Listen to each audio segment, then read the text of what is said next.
by defining DeepTech and then maybe giving a quick introduction on yourself.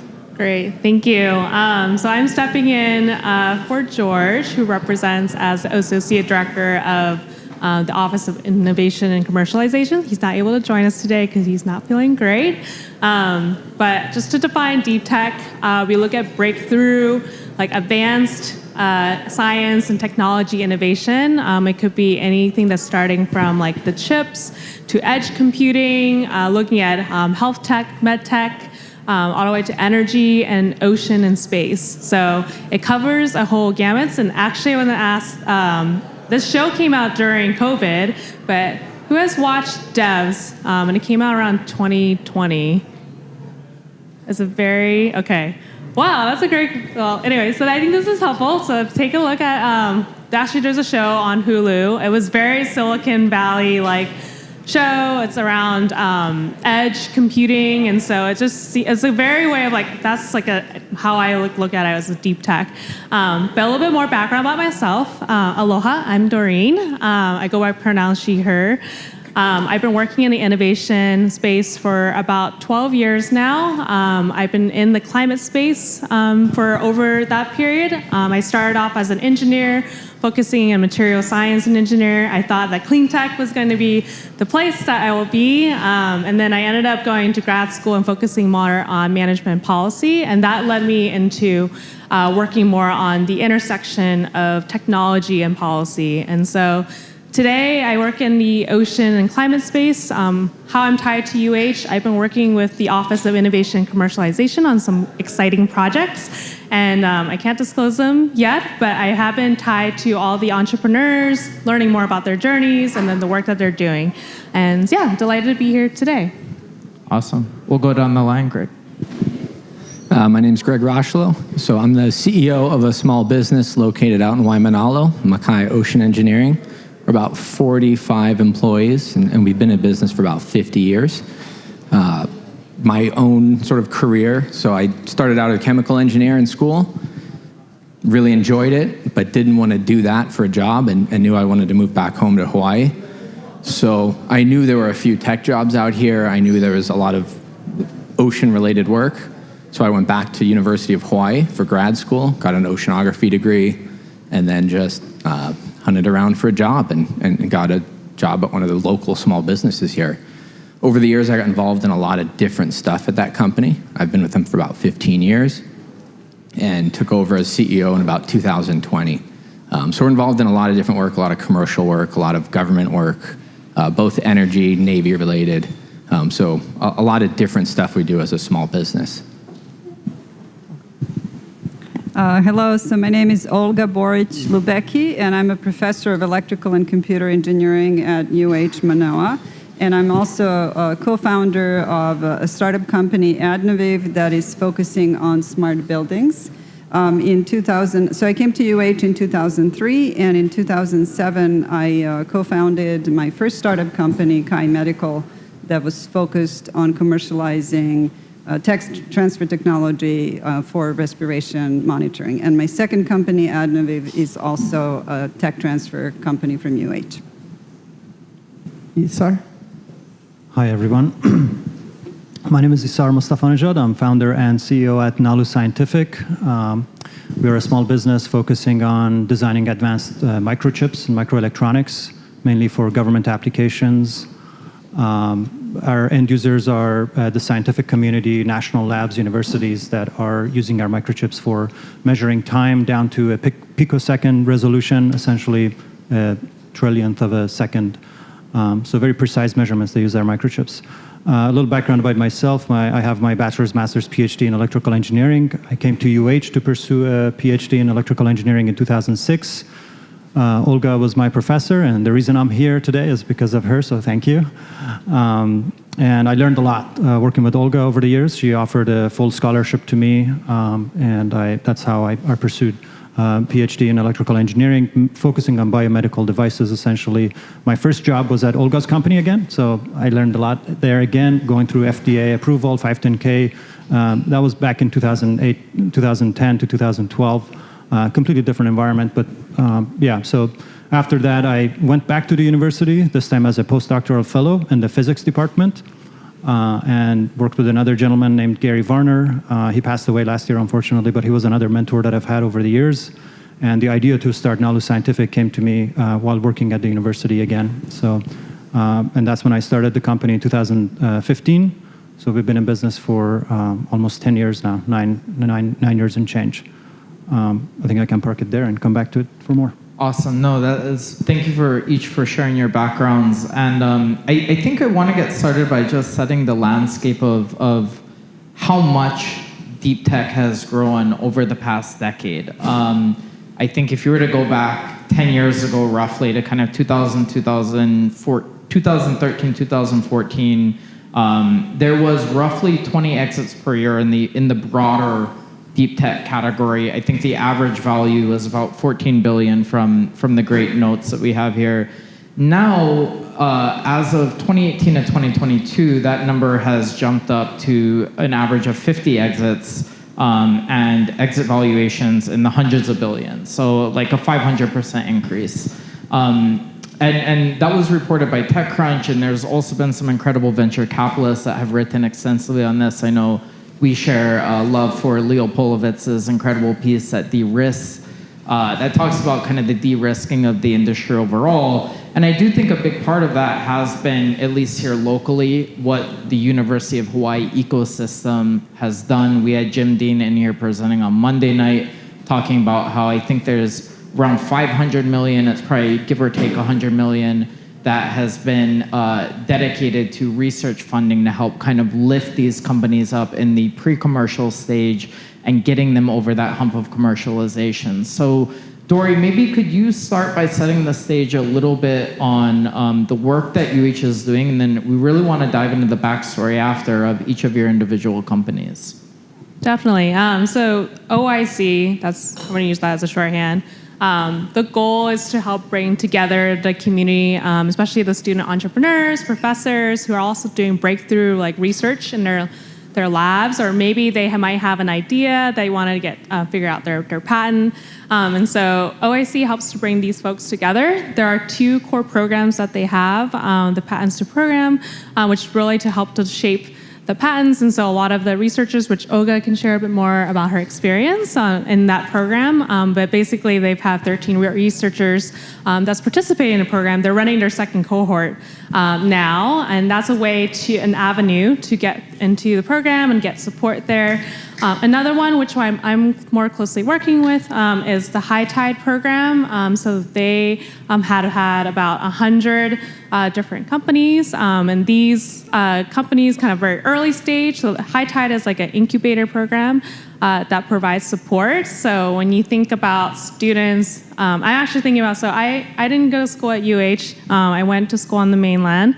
But one of the key parts of my journey was really getting that exposure in my engineering degree. And so I went to Berkeley, and there, being able to participate in a program like very similar to High Tide was really transformational for a student. And so I say that, mentioning that's a possibility here, and the potential for what Jim Dean shared on Monday during the opening ceremony about how we can help shape in these industries. And so for the UH OIC program, those are kind of the two programs. They're running their third cohort for the High Tide program. But if you are just wanting to get involved, want to learn more about okay, maybe I'm not going to UH, but I would love some support in the work I do, please come reach out.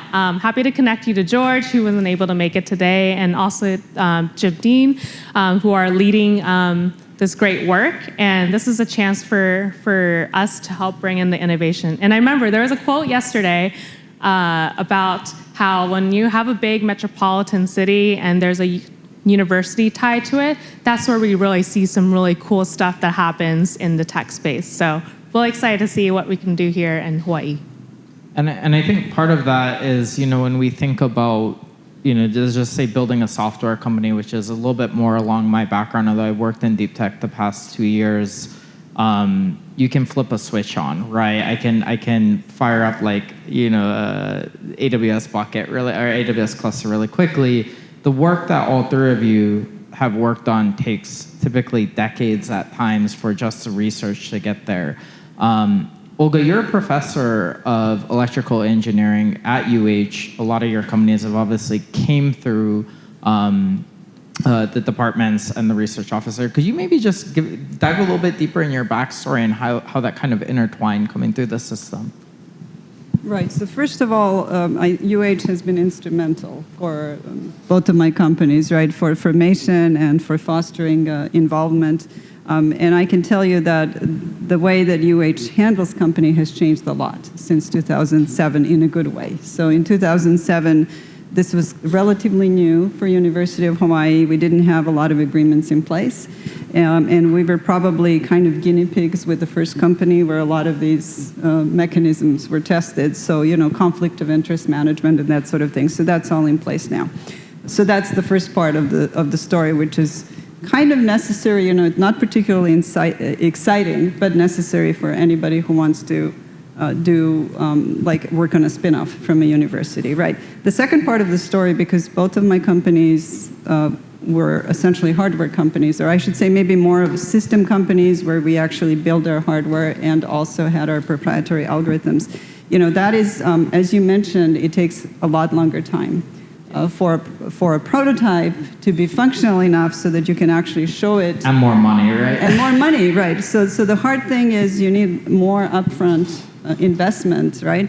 And then you need to have patient investors who are going to wait for you to be able to show something that is useful, right? That could potentially make money. So I think that's the real challenge with deep tech is how do you raise enough money so that you can actually work efficiently to build a prototype, and then once you have it, how can you monetize that? And I think Isar can probably dovetail to that, and it's been very successful with that, yeah. Yeah, and maybe Isar, would you, and then we'll get into you, Greg, in a second. I think you're at, kind of the scale. You're probably the most scaled of the companies. Isar, could you maybe talk about your journey at UH and then kind of going through that I would call it that full cycle to where you are now?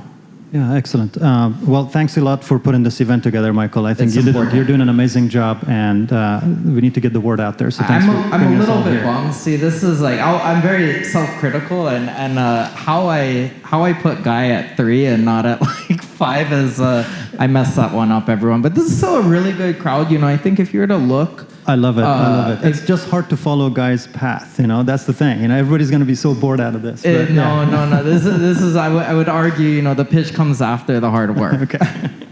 All right. Well, it's amazing to see so many familiar faces and people that are dedicated, passionate, and curious about this. So thank you all for being here, listening to our stories. For me, it was working at the university and just coming up with ideas that I had about commercializing a certain tech for our microchip design. This was 2014, 2015, and back then, a lot of none of this these days, commotion or kind of anxiety about microchips was out there. It was kind of a commodity thing. You would just go online and buy it. All these companies were making it. But the reason that I decided to start a company was I saw an opportunity that nobody was addressing. There was a low volume, high value markets. They had this giant equipment that was size of half of this room, and they needed to shrink it into a little, box. And the only way to do that is to miniaturize it, designing a microchip that can do a lot of functions. Microchip technology really works well if you are making a design and then replicating it over millions or hundreds of millions of times into a cell phone or computer. That's what the industry is really built to do. The vertical is built like that. The design cycles, the foundries, fab processes, they only make their money after they scale into hundreds of millions of units that come out to the consumers. So it's very consumer focused. But there's a niche application for areas that in scientific research, medical imaging, other places that the size of the market is not huge. The number of the units is not huge that you sell, but you need to transfer a certain function. And so being able to shrink things down is going to be very useful. And that's the application we entered. And when I first started, everybody thought I was crazy. Like, why would you start making microchips? They're making it in China all the time. Why would you do that? And so I had to explain my way to a lot of people, and eventually finding the right funding agency that was passionate about it. And for us, it was the Department of Energy, Office of Science, because they cared about the experiments that they were doing. They really wanted to help physicists understand energy and matter to the next level, and they needed microchips that operate fast. They take the data and process the data and be able to essentially have answers for their questions. And it was becoming expensive and too bulky for them, so they needed to innovate on that front. And so working at the university, as Dory mentioned, there's $500 million of federal funds that come to UH, a lot of it from all these agencies. So I was a postdoc, and I started listening in, trying to figure out, okay, who's funding the program I'm working on? And then eventually figured out who the program managers are, who the interested parties are, the scientists within the government that are interested in funding this work as a company. And so that's where I came across Department of Energy, Office of Science, and within the Office of Science knowing the program managers, and them knowing the university, that's an asset again, right? Because that's been here, it's been doing research, it's been doing good work. The professors are known, the grad students are known, the postdocs are known. And so I started a company and then had university as a partner when we went and applied for funding. University was a contractor. My professor at university, my postdoctoral advisor. And so they saw his name and they're like, oh, we know that guy, he's a professor, he's done this. We've been funding him for the past 20 years. And now looks like he's a student is starting a company, so they should be legit. We were like 5,000 miles away from Washington, D.C., middle of the ocean, right? So that's how we started creating street credit and getting our word listened to, and then eventually going out to D.C., pitching to them again in person, and really talking to them a lot, and them knowing that, okay, we're real people, we have an agenda, we're actually able to execute on it, and that's another important thing, that we can execute on it. How do you execute on that? Where do you find the talent? Again, going back to the university, hiring their recent graduates and postdocs, people that are very smart. They're looking for work. They're looking for options to stay on the island, Somebody that just learned how to design a microchip, where are they going to go? Bay Area to get into the consumer market, consumer product design, essentially. So that's how we ended up growing and now having products that we're selling. Our customers are around the world, from Europe to Asia to West Coast, East Coast, and that's what we're doing now. I mean, it's interesting, too, because we always talk about, and I think we talked about this throughout the week, of having companies that are compelling enough to keep top talent here. And it's a really big challenge, because if we don't have, I think, the level of thing that's interesting enough for top engineering talent to stay here, and we don't have the jobs or the entrepreneurs that are building the companies here, they are going to leave. We're going to have continued brain drain. That's one of the, I think, incredible things about, I've obviously known Greg, you for a lot longer than Olga and Isar, but it's really, really critical. I just want to say that from a personal level, it's important to me, and I'm very grateful that you folks are building here. That's keeping our, our people here. So thank you for that, all three of you. Now, one of the things that we wanted to talk about prior was just kind of how Hawaii has shaped your entrepreneurial journey. And Greg, maybe if you could hop in here, because you're a local boy, right? Born and raised, obviously UH Manoa as well. And now you're running, what's widely considered one of the top ocean engineering firms, not just here in Hawaii, but globally. And you do a lot of business, both here and across the world. Can you maybe talk about that a little bit more? I know you obviously came through the UH system. What that's been like just building from here? Yeah, sure. And I'll, maybe I'll start with kind of the history of the company, Makai Ocean Engineering. So, it's been around for 50 years, so it was obviously around before I was born. And our founders were very much the entrepreneurial, they were part of a business that was out in Waimanalo that went under, and they just decided they wanted to stay on the pier in Waimanalo and do good work, and they kind of made it happen, won some contracts. And what really kicked them off was, and it kind of ties in a lot with sort of, good ways to leverage opportunities and get funding for deep tech here in Hawaii, is, there was an opportunity with the state of Hawaii to do a deep water cable project. And they wanted to, in about early 80s, they wanted to lay deep water power cables between the islands. And at the time, nobody knew how to do it. They didn't know if it could be done, how you could control it, all of that type of problems. And so our founders were just gung-ho about it. They just kind of committed and said, we'll figure this out. Luckily, they did. And it ended up leveraging into more federal funding, which just allowed the whole program to grow and eventually become a commercial product. And in kind of reference to what you're saying about global impact, so that product is now used on about 90% of the ships around the world that lay the internet and telecom cables across the oceans. And so it's a very niche, specialized field, but it's a high-value field. It's an impactful infrastructure that we're working on. So it's a rewarding project for the engineers and software developers that are on it. From there, we've gotten involved just in a lot of other work as well. So a lot of commercial sort of engineering services work, a lot of hardware technology development, other software development. And so it's sort of been a process of hiring good talent, making sure you retain that talent, keep them interested, give them challenging projects, and go after opportunities. Because I think one of the big things here in Hawaii is, not every opportunity is going to lead to a commercial success, but it usually leads to something. And so you make new contacts, you get new ideas, and it really just grows if you can kind of retain that talent and keep growing it. And I think on the question of, or on the point of commercial success, one of the things that I wanted to just run through all the panelists, and maybe Dory, we can start with you, given that you've sat on kind of every side of the table, from at Booz as an investor, now as a community builder and doing a lot of work with, across the board here in Hawaii.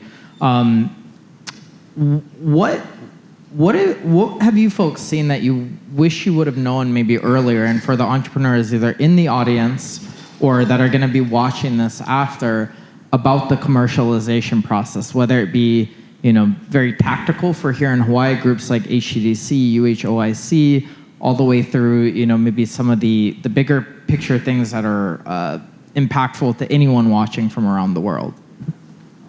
Dory, start there. Okay. So I actually didn't touch on this in my background, but I worked at Booz Allen for about 6.5 years.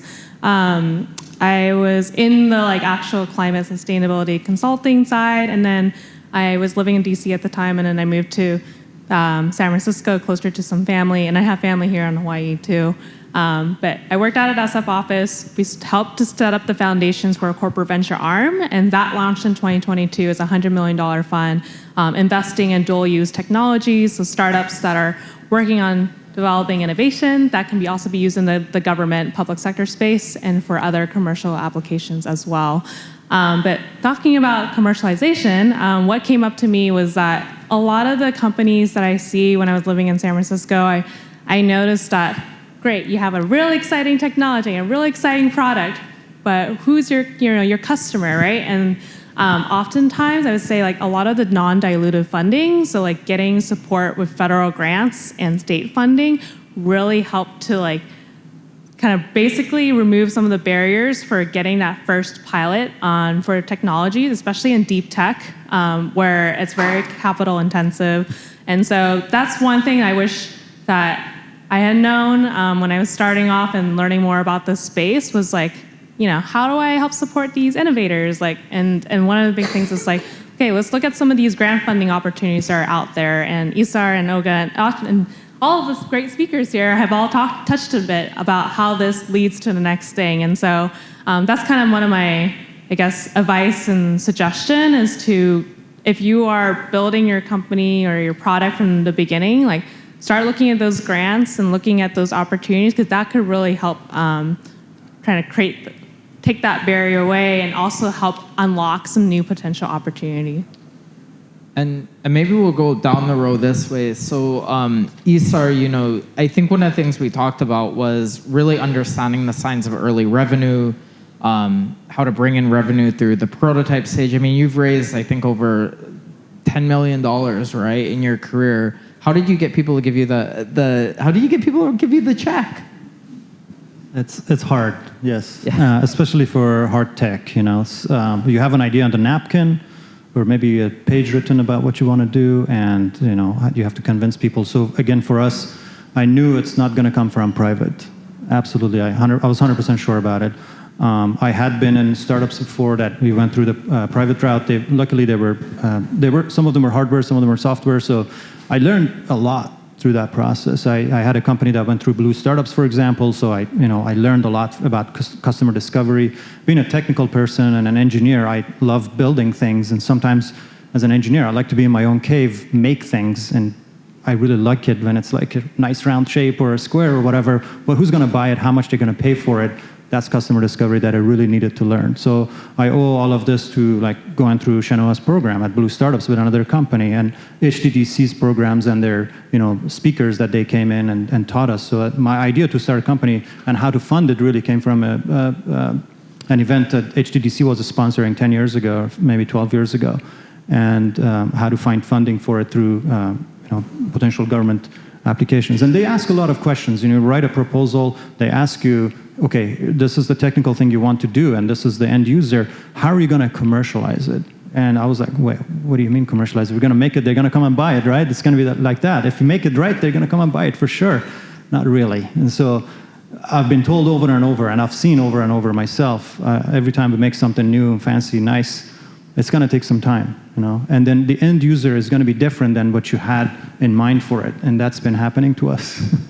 So now it took us a little bit to get into early revenue, but that was something that I was determined to do. I realized that the first MVP, what does MVP stand for? The minimum viable product. Yeah, exactly. The first thing that we made, I'm going to go and sell it. And if I had my engineering hat on, I would not do that, because I'm like, this is not perfect. There's no way anybody was going to pay for it. How are we going to support it? All these questions.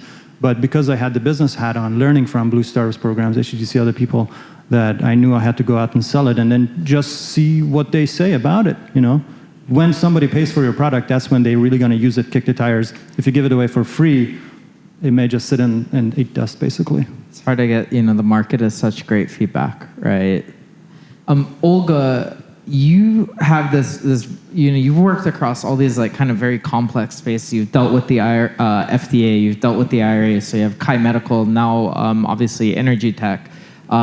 How have you kind of navigated that? What are the things that people need to be aware of, entrepreneurs in the space, and maybe talk us through like the commercialization piece in both of those areas, health tech and energy tech, because they are both areas of this broader deep tech focus. Yes, well, what I can say is that both fields are pretty challenging and evolving very quickly. So, one thing that we deal with in deep tech is because it takes such a long time for the prototype to be built, by the time we build it, it may not be addressing the same market that we had in mind to begin with. So one thing that is happening now with the greater physiological sensing that, I have been working on it for, as you mentioned, for medical application for smart buildings. Actually, the first commercial deployment is going to be for in-vehicle, in-cabin monitoring. And this is something that I think 5 years ago, nobody thought would be a driving application. So I think the challenge for us is really to kind of look forward and try to figure out what that market is going to be. And, it's almost impossible to predict that. So I think really the best message I can give is we have to stay flexible. So maybe what we had originally in mind is not going to be the application that is going to be successful. And we have to be able to somehow pivot and capture the market. Can you go a little bit deeper in on that? Because, we think about building the future, and there's this immediate feedback loop of what people want now. And then you can also say like, hey, we're going to build something for 10 years from now. And then again, the future totally changes. Like, how do you think about that, of like, how do you properly model that curve, so to speak, of where, and then follow where it's going to end up? I honestly don't know if it is possible to really make that prediction. I think as engineers, the best we can do is make something that's technically sound. And then hopefully it's going to be adaptable so that we can kind of tweak it for a particular application or particular opportunity. But these things about the market, when we were building a product for Kai Medical, we were so excited. We had this perfect respiration monitor, but it was non-contact, and we thought that would be great. But it turned out that's not so great business-wise, because it's going to last forever. There's nothing there to change or to break. And if people don't replace it, or if there is no disposable part, it's very difficult to make money off of it. So that's I think is something that's maybe difficult for engineers, and it was certainly hard for me to understand. It's I don't need to replace the toothbrush every 3 months, so to speak. Right. And Greg, from your standpoint, you folks obviously have this very well-established business, like we talked about. You folks, I think, have done a great job of tapping, federal funding to kind of bring new technologies to the market. I'm obviously familiar with a lot of the work that you folks have done around ocean thermal energy. How have you kind of done and positioned the company to take advantage of these opportunities out there? Not just for to be kind of touching on the new thing, but actually pretty deeply integrated in your product development cycle as well, I feel. Yeah. A lot of the process is still entrepreneurial at nature. Even, we're small still. At the end of the day, we're 45 people, not 4,500 or more. And so, we have to hustle still quite a bit to win that work. I have to say UH is definitely a key ally on a lot of the federal work we go after. Whether it's a professor in a department that has a very specialized knowledge or supporting interns that can help with work and a nice mutual benefit there. There's a lot of ways that we have partnered with UH. One of the key ones is probably networking as well. Since we are established, we have quite a bit of contacts in the federal government and good relationships and a good brand from that perspective, but so does UH. And so when you kind of combine those things, it definitely helps put a proposal ahead of others. So that's definitely a key factor. In general, we go after problems that are challenging, that we think we have something special to offer. And so, it's not like we're running around putting in hundreds of proposals to like all sorts of random things, but it's really, I think, there's an approach where you can focus where you have very specific knowledge and value once you are established. And it takes time to get there, but if you can get there, you can leverage that. There's a joke that I want to make, but I'm going to hold off and say it off mic to you after. And so now running back down, I think we've kind of established a little bit of the different viewpoints on kind of getting a commercialization, how to think about kind of modeling out the future, building. I really like what you said, Olga, on just like building technical sound products. Like at the beginning, we're going to get stuff to market that from an engineering perspective makes sense. Dory, starting with you maybe, because again, you've really seen the entire ecosystem. What are you most excited about right now in just the overall deep tech space, and then maybe dialing it down into your POV on from the UH OIC end and from the Hawaii end specifically? I actually started the other way because I was like, you guys all have a lot more interesting. But yeah, I'd say like there's a lot of really neat things I've been thinking about. So because I work in the ocean climate nexus, just thinking about thinking about the holistically the impact. So I didn't quite share the story, but like I feel like what happened with Maui wildfires, that's a good case study of a lot of things, very complex, a lot of things that happen. And so I think there's opportunity, a very great opportunity for how we can think about the emerging trends for deep tech, what we could bring and support through UH, leveraging our connections with the federal government space here and also with UH to help de-risk those potential and to help to like bring those innovations. So that could be, earlier there was a panel around energy, so looking at grid resiliency, thinking about chips, like to the smallest scale, like how can we help take advanced materials and build something so that can help transform our technologies and innovation. On the ocean side, thinking about like renewable energy, as well as thinking about how we're measuring carbon removal as a key play. So there's a lot of different projects, and also I would say that UH also has a lot of great collaboration programs. So for example, there is the School of Ocean and Earth Science, and so like they do a lot of collaboration with other partners to help bring innovate things through the government. And so definitely grateful for HTTC for all the work that they do and also bringing folks together to help get those grant opportunities, but also like service providers working with like Mackay Engineering. But yeah, I think what I'm excited to see is like deep tech is sometimes it gets a little lost of like what it is. But when I think about like the advanced materials, very breakthrough like work. And I think that being here in Hawaii too, the fact that we're on an island and we have to be creative about how we, the limited resources or how we are able to like access and put everything together, I think that can help shape some really innovative R&D work. And I keep seeing that a lot. And I see that at UH. And it's really exciting to see that because it's like, wow, this is transformative work that's happening in this space that we can help bring and develop and foster here in Hawaii. I'm curious, and I don't know if you can share all the news of what Richard and I were talking about on the robotics end, but you've been at the helm of Mackay for a long time now, right? What has you most excited about the ocean space, and maybe just looking back overall on the overall deep tech technology space here, the R&D side, and also just the impact on the local economy here that you're having? Yeah, autonomy is a big word in deep tech these days, and it's getting embedded in even the tried and true hardware and software systems that we've had for decades. So that continues to be a really interesting thing that we're excited about.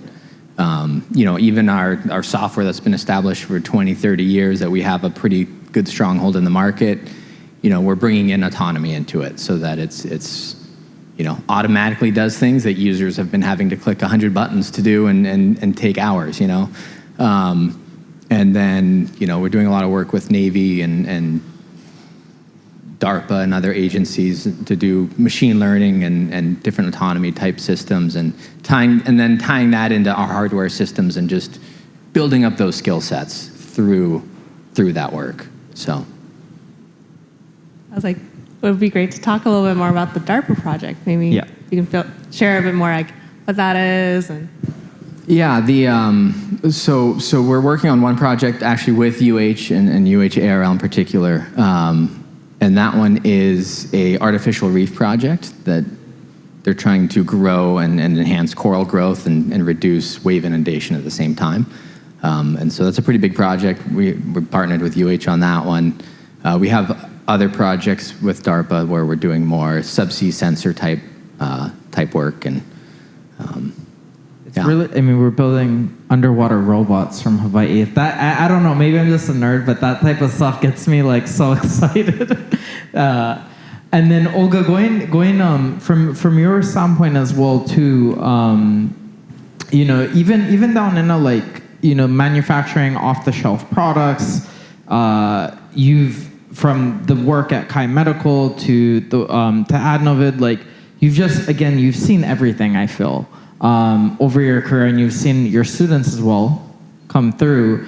What has you most excited? And you can go kind of across the board and then dive in if you want to go maybe into your personal area of expertise. Yeah, so certainly many things in the technical side, but the bottom line for me is I'm an educator. So I'm most excited when I see my students thriving. And quite a few of them have gone through both of my startups. Some of them have started their own businesses like ESAR. And what we're promoting at UH and with a lot of help from the OIC is that essentially students can not only find opportunities in Hawaii through these startup companies, they can create their own opportunities. So several of my students have created their own jobs. And essentially, the reason why I started the second company, it was completely student-driven. It was essentially driven by a student who needed a job and who wanted to stay in Hawaii and wanted to do something interesting, right? So to me, that's really very, very rewarding. Now, on the technical side, there are many things I can tell you about, but I think Isar and Greg can probably fill that in better. Yeah. Isar? Well, what gets me excited is the sense of purpose that we are able to create here. When I every once in a while I'm sitting on the plane next to somebody, or I'm at a conference and I'm telling people, hey, yeah, making microchips, and we're designing microchips in Hawaii, and everybody's like, "What? Why would you do that? Why aren't you in the Bay Area and do that there?" They do it day in, day out, and I'm like, "Yeah, of course, but we're the only one in Hawaii that can do this, and we're doing it right now." So that gets people's attentions. People forget who we are, where we are from, or like what kind of food we eat, what language we speak, but nobody forgets ALOHA shirt. So that's kind of a brand that I've been learning to cultivate and learn how to use to our advantage. And so when I tell people, they'll forget Nalo Scientific, but nobody forgets that we're in Hawaii. So that's been kind of an advantage point for us. But that also has, on the surface, but also deeper, it has created a sense of purpose. And that's one thing that I've been learning from my mentors, including Olga over the years, that if you're able to think about the why and create that sense of purpose, you can achieve so much more, and life will be fulfilling a lot more, not just for myself, but also for people that I work for us and work with us. And so microchips, we started with designing microchips, but eventually we realized that we need to get into the application space. And so it kind of morphed into different things. And one of them was a NOAA project, National Oceanic Atmospheric Institute project, that we used our microchip to miniaturize an underwater or oceanographic kind of LiDAR system, reduce its size and power consumption and price point. And they were going to use it for measuring phytoplankton in the water, which is kind of the base of the food chain, basically. So we were really excited to work on it, and we did work on it, and we're about to close that project, and we have some good results, publications, and everything else. So we're vertically integrating our way into something higher value and also impactful. Another one is a NASA project that we just recently got funded, and that's to use one of our microchips for a lunar lander that hopefully will be used in the next 3 to 4 years, essentially. So we're quite excited about that. These seem wildly unrelated, but the underlying thing is that we know exactly what our microchips are capable of doing and what impact they can have. So we go and learn and become subject matter experts in those end-use areas. And that's the sense of purpose that we feel that if you have that sense of purpose, you can be driven to get there. And the third one is medical imaging. Recently got a National Institute of Health, SBIR essentially, it's a multi-year, multi-million-dollar project to repurpose one of our microchips for positron emission tomography imaging, essentially reduce the size of the device, the imaging device it's used for cancer detection, essentially, and create and increase its resolution so you can detect cancer via imaging methodology earlier. And Boris Morman is here. He's one of the collaborators on that project. So Boris came from Stanford. I've been working with him since 2018, 2019 from Stanford, and now he's a professor at UH. And we're so lucky to have people like him. So, and there are many more professors. Victor is here from also electrical engineering. So I want to recognize these giants in the room that are here. So, and again, back to sense of purpose, how you can create that, and thinking about the why every day. And that's what I think about every day. Yeah. Boris is awesome. Hi, Boris. I want to go a little bit off script here because I think it's important at times to go in a kind of tactics during these conversations. You had mentioned, becoming subject matter areas and the various applications and potential business lines. Can you maybe walk through like an example of that you've done? Would love to learn how you kind of have achieved mastery in a certain area. Maybe take us through a case study. Was it hiring experts in that area? Was it just going out and rolling sleeves up? A little bit of both. Really, there's no silver bullet. I kind of want to build on what Greg was talking about, which is becoming very good at what you do, really know your stuff, and then now you can innovate and kind of chip away and create advantage for yourself, basically, right? So we got good at what we were doing, but then through the customer discovery process, the business kind of understanding of the entrepreneur process, essentially, that made me think, okay, I need to know this other area so that I can bridge the gap. And by the way, so-and-so PhD in physics on the team also needs to do that. And then they're curious, they're itching for learning new things, basically, and they're all ready. They're like, yeah, sure, this is pretty cool. Yeah, let me go read about it. And 2 weeks later, I'm not going to say they're experts, but they know enough to be dangerous. They know enough if our tech is applicable to those areas, essentially. That's how you kind of pushing the boundaries. Yeah, it is interesting. And I'm not an engineer, but I think the engineers that I've been lucky to work alongside throughout my life, especially in the Bay Area, but now coming back home. And that's why I'm so excited to do this, because meeting the level of talent that we have here, are able to just pick up subject matter so quickly. And it's a lot easier to go learn the business side than it is the engineering side. We'll go from your perspective, just on this kind of. No, I was wondering if you could dive a little bit deeper into, Isar brought up the why. You're obviously passionate is educating, but you didn't have to go out and start the companies. Was that something that it was like, the students really wanted to do it and they needed guidance? And so it was like, hey, I'm going to turn this company on, get it up and running, and then hand it off to them.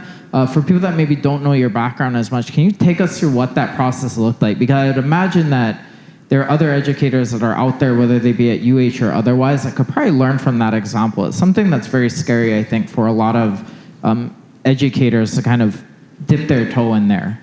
Yeah.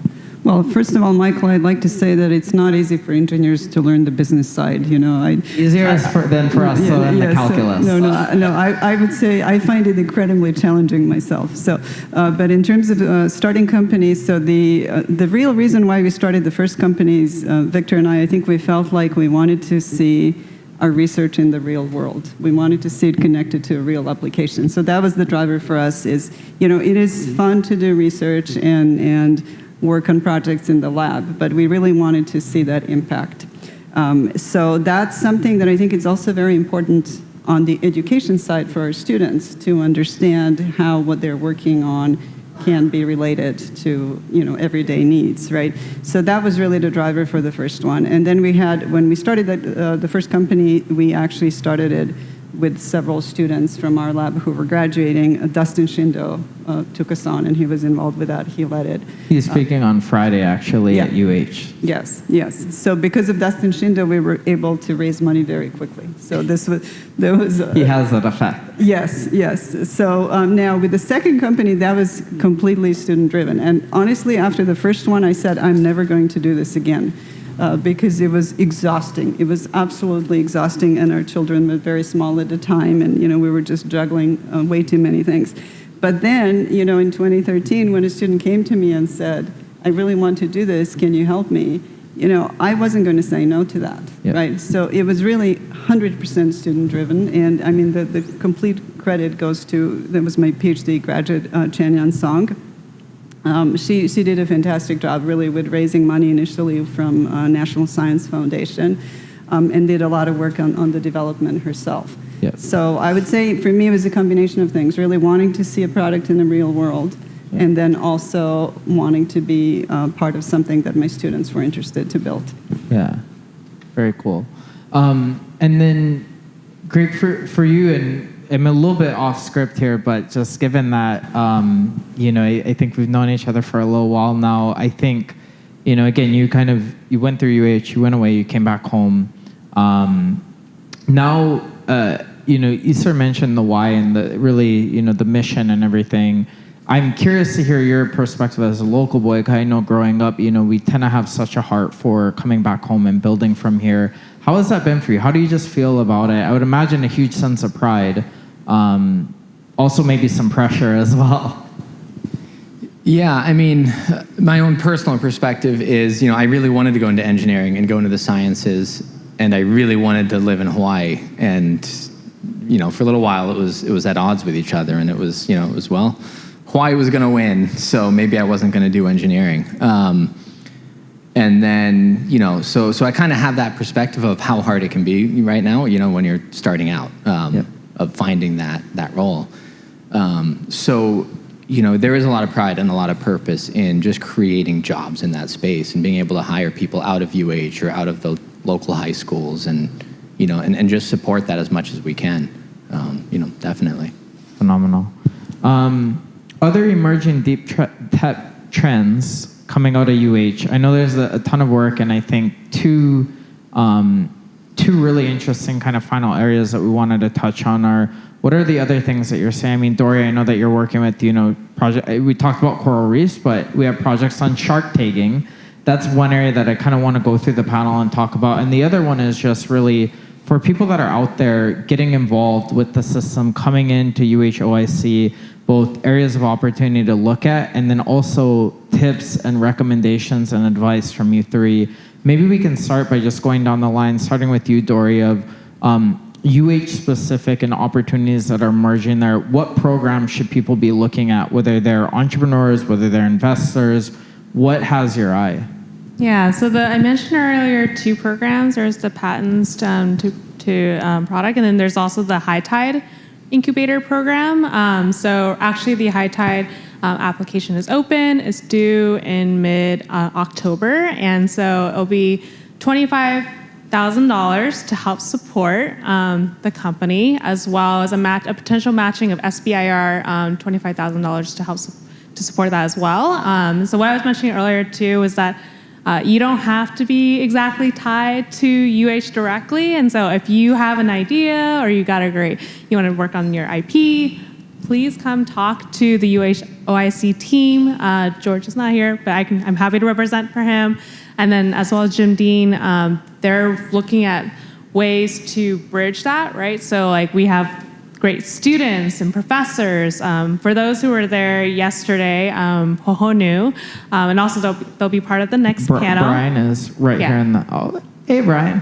Oh yeah, great. So Brian's here to like, for example, this is a way how it just, that's the unique part of being here in Hawaii, like bringing everyone together to work on these hard problems and figure out solutions. So that's something that, those are the 2 programs. And then the other thing I would also say is that UH is always working on a lot of getting new funding opportunities and trying to work on those. So like talk to the different faculty, the people that are there. That's another way to get involved, and that's some of the emerging things I'm seeing, especially in these programs. And also, just also to Olga's point earlier, the students make me really happy when I see them like learning something new. And those are the next gen. Those are the next gen for the future of the state, and also just thinking about like who's going to be taking accountability for the next future. So great to invest back into the community. Please. Can I add something about P2P programs? So I was at the kickoff on Monday, and I'm happy to tell you that I think all projects are DeepTech projects. So it is very interesting to see they're split evenly, I think, between engineering and life sciences. Is there anything from your end? Outside of the norm, we can go. We have a little bit of off script is the best. Yeah. So back when I started, I was coming out of Blue Star's program from another company, so I had that background. I'm extremely thankful for that. But now all these other new programs are coming up, like the UHOIC program, so that's extremely exciting. A lot of things us as entrepreneurs happens to us is that sometimes we don't know what we don't know, and that's a good place to go to for answers, and sometimes you don't even have a question, but you can go there and just become familiarized with the terminology, with the language they use, with the wording or a paragraph, the sentences, what they use, and what's important basically in starting a business. Okay, what type of business is hardware, software, hardware? Okay, then there's a branch basically, and then you come down to critical things that are important about what you are trying to achieve. You have this idea about a product or your idea about this market. What questions do you need to ask to get to that stage that you can now raise funds, build a team, commercialize? So next time you talk to somebody, you're not deer in the headlight, So a lot of that exists now, luckily. So I think that's amazing. That can accelerate a lot of efforts. The next one is, even if you don't want to start a company, you can join forces with others, with companies that are currently in business. Don't ever discount, working for a small business or working with a small business. They're all creating values in certain ways, and working at a small company allows people to wear different hats, learn new things, and then even just as a career experience, that's huge. You don't always have to go work for the Big Four defense contractor or this and that. You can always gain a lot more experience working for a small business that's still trying to figure things out, and that's the answer. Trying to figure things out is okay. Failing is okay, and I think that's one thing wasn't discussed really, but I'm sure throughout the week everybody would tell you failing is okay. And it's not failure, because you're going to learn something and move on, make the next thing better, faster, cheaper. 100%.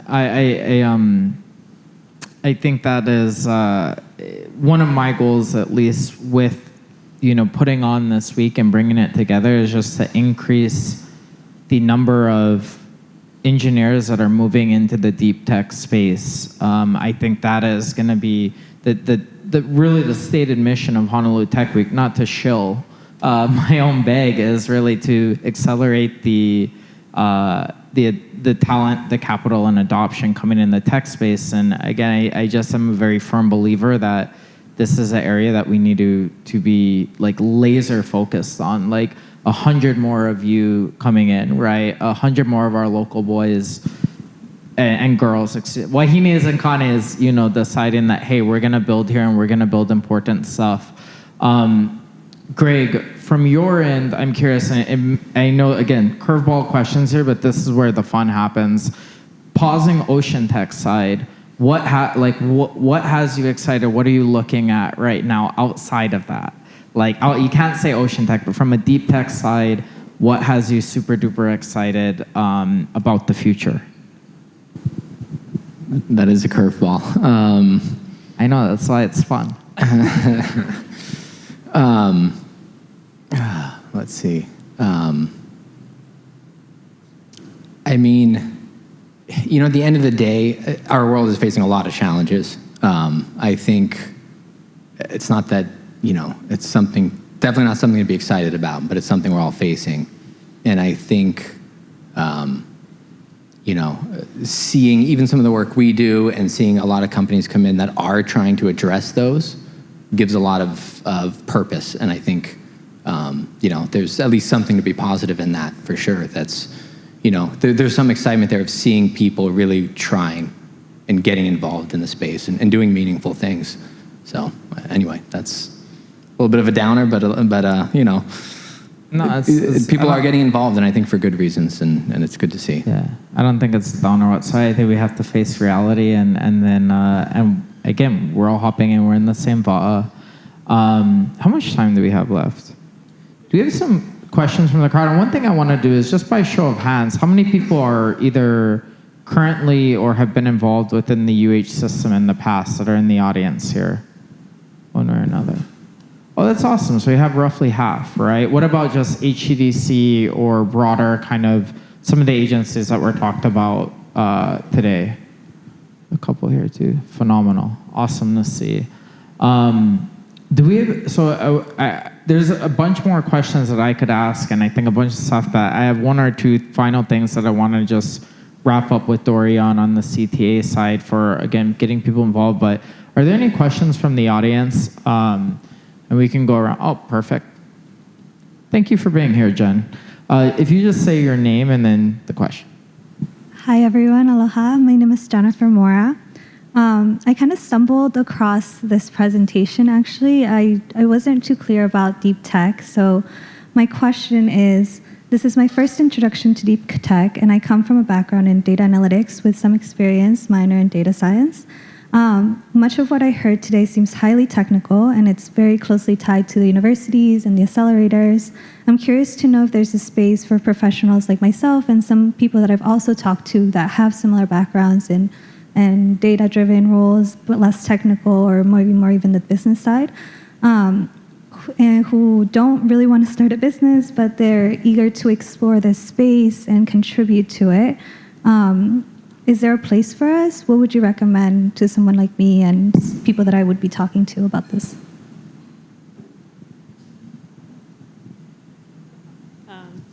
So I'm also been involved with PACE, and being I don't know what's called, the mentor. I forget the actual title, but that's one way to get involved. It's just like seeing what what's kind of events, and that's actually how I really got into the climate innovation space. Was that I started volunteering. I just was like, oh, I want to hear more and learn more about what is categorized in this space. Even though I work in the policy side of things. And so you don't have to have that engineering and science background. It should be open to anyone. Also, Blue Startups, great place you can be a mentor and provide support to the company or just participate. And next week, there's a plugin for their demo day. So definitely come to that. But yeah, there's lots of different ways to participate, and I think that it's just like keeping an eye on the players like in this space that are doing events and going to those sessions. Maybe you're starting off in level 1, but that's totally fine, and that's how we learn, right? It's like just by going to these events, and then you start to accumulate that knowledge so that you can be more involved in it. Do you mind if I provide a little feedback here? I know the question is for you.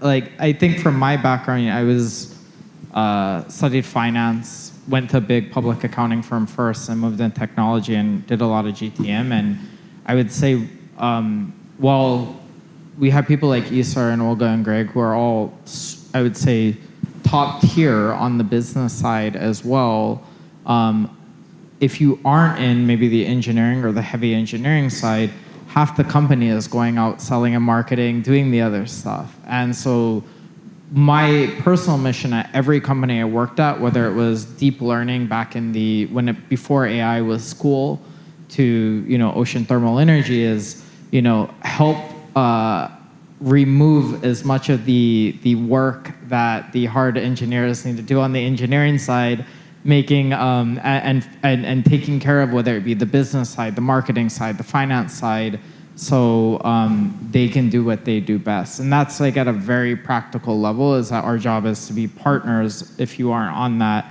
And there's, again, plenty of programs and so forth. But from a pure operational level, I always looked at it as my job is to provide a platform for them to make magic with what they're doing and support them. And I think, you and I have talked a lot. You're great at marketing, great at messaging as well, not just the data analytics side. So being able to help take these technical concepts and put them out into the world is another just area that I would consider everyone, right? You don't have to come from a physics or electrical engineering background to work on really important stuff. I don't know if you folks have anything else, so I'll go to the next question. Hi, my name is Rob Kinslow, and I too just stumbled on this today, and so I'm really glad to be here. But I got really excited listening to you all because I am an aerospace engineer, and I was deeply involved in advanced materials and structures and novel structures and materials and systems. And I came to Hawaii, and now I've gotten into the business area, and I'm a mentor too. So my question is, at the other end of the spectrum from you are people like ourselves who have a lot of experience. And I love the technology facilitation part. Like, you take a design team and you facilitate them into like, what is your product? And what does it look like? And how does it get there? That's the thing that I do. What do each of you think is the role of a person like myself, and maybe other people in this audience, for that kind of support? Great question. Okay, I can speak to that a little bit. I would say perhaps a board of advisors. So we have one of our advisors here. Eric is in the audience, and it's very, very helpful to actually get feedback. For small startups, trying to figure out how to build the product and who's going to use that product and why. Having that outside voice is very, very important. And there is a growing community in Hawaii. Fortunately, there are more and more mechanisms where startups can turn to for help, right? Including various incubators, right? So my companies have gone through UH program, Accelerate UH, which was very helpful. And just being an advisor and being available for companies through those different mechanisms, I think it's very valuable. I want to second that. I think coming to these events, making yourself known, you're a subject matter expert, right, in that technical area. But also you may have done previous companies, or you may taken things to the market, so you know exactly what may be lacking from tech that we have and how do we bridge that gap, right? So on the technical side and the business side, who do we need to connect with, right? And what I love about Hawaii is that and especially this events like this, and I wish there was one like this every week, that we could bring people together, and that's where, just running around, talking to people, saying hi to people, and that's what I love about it, is knowing these new people that are here, or people that have been doing this for a while. Somebody may have retired here, or they have been doing this work for a long time here. we just never knew they existed. They were enjoying their life in Kailua or something, or enjoying the beach. But it's great to come out and connect, and then coming to a level of comfort to work with people, right? And it's not always transactional, especially at the beginning. It's like relationship building, knowing people and knowing that they're going to be there for you and you're going to be there for them, and essentially growing. And that's kind of my philosophy, is like build relationships, know people, and take things to the next level when they happen, when the right opportunity happens. Yeah.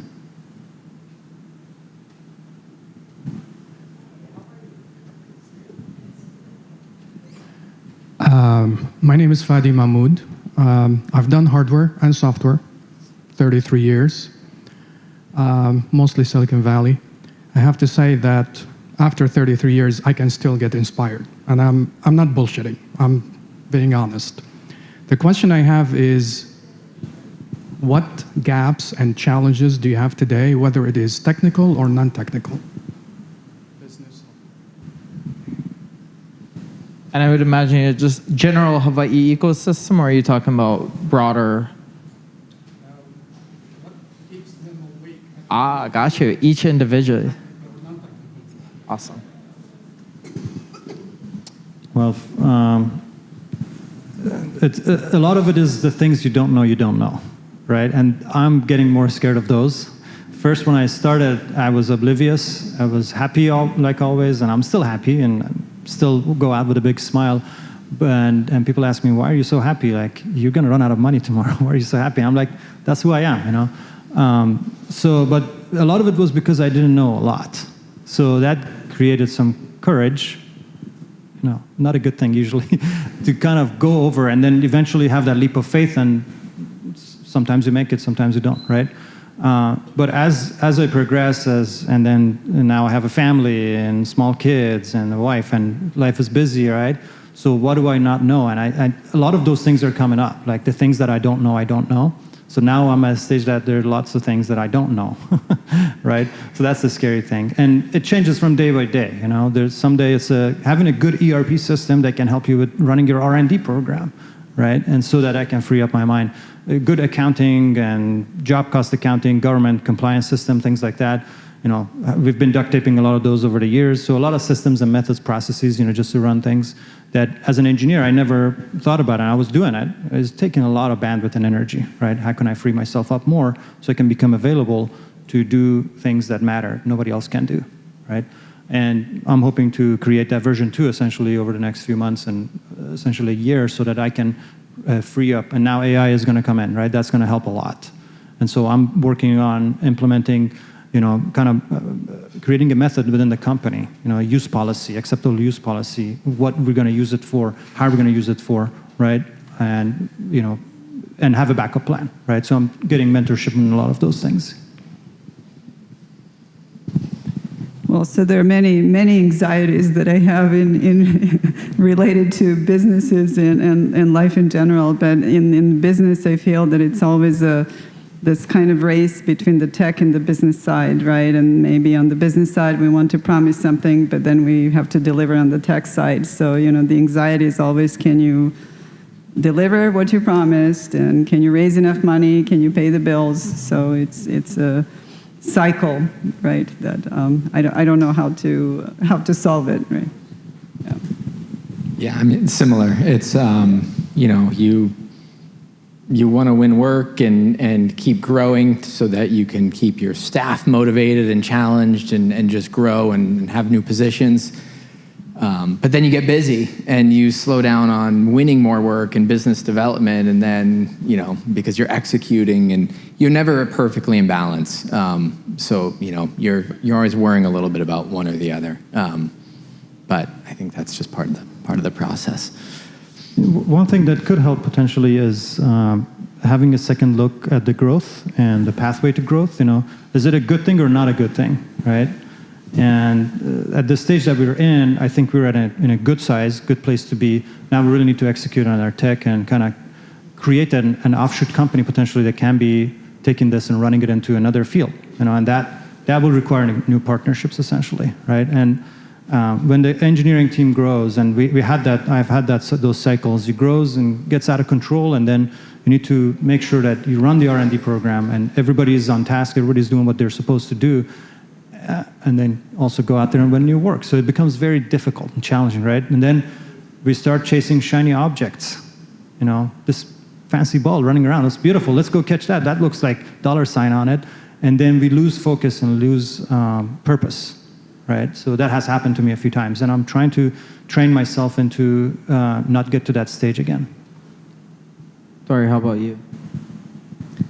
I think a gap that I've been seeing is around, I've heard some stories, or I haven't had this firsthand, but like just, sometimes when you're working in a lab or something, that there's a specific type of equipment that you really need to help you to do the work, but it's hard.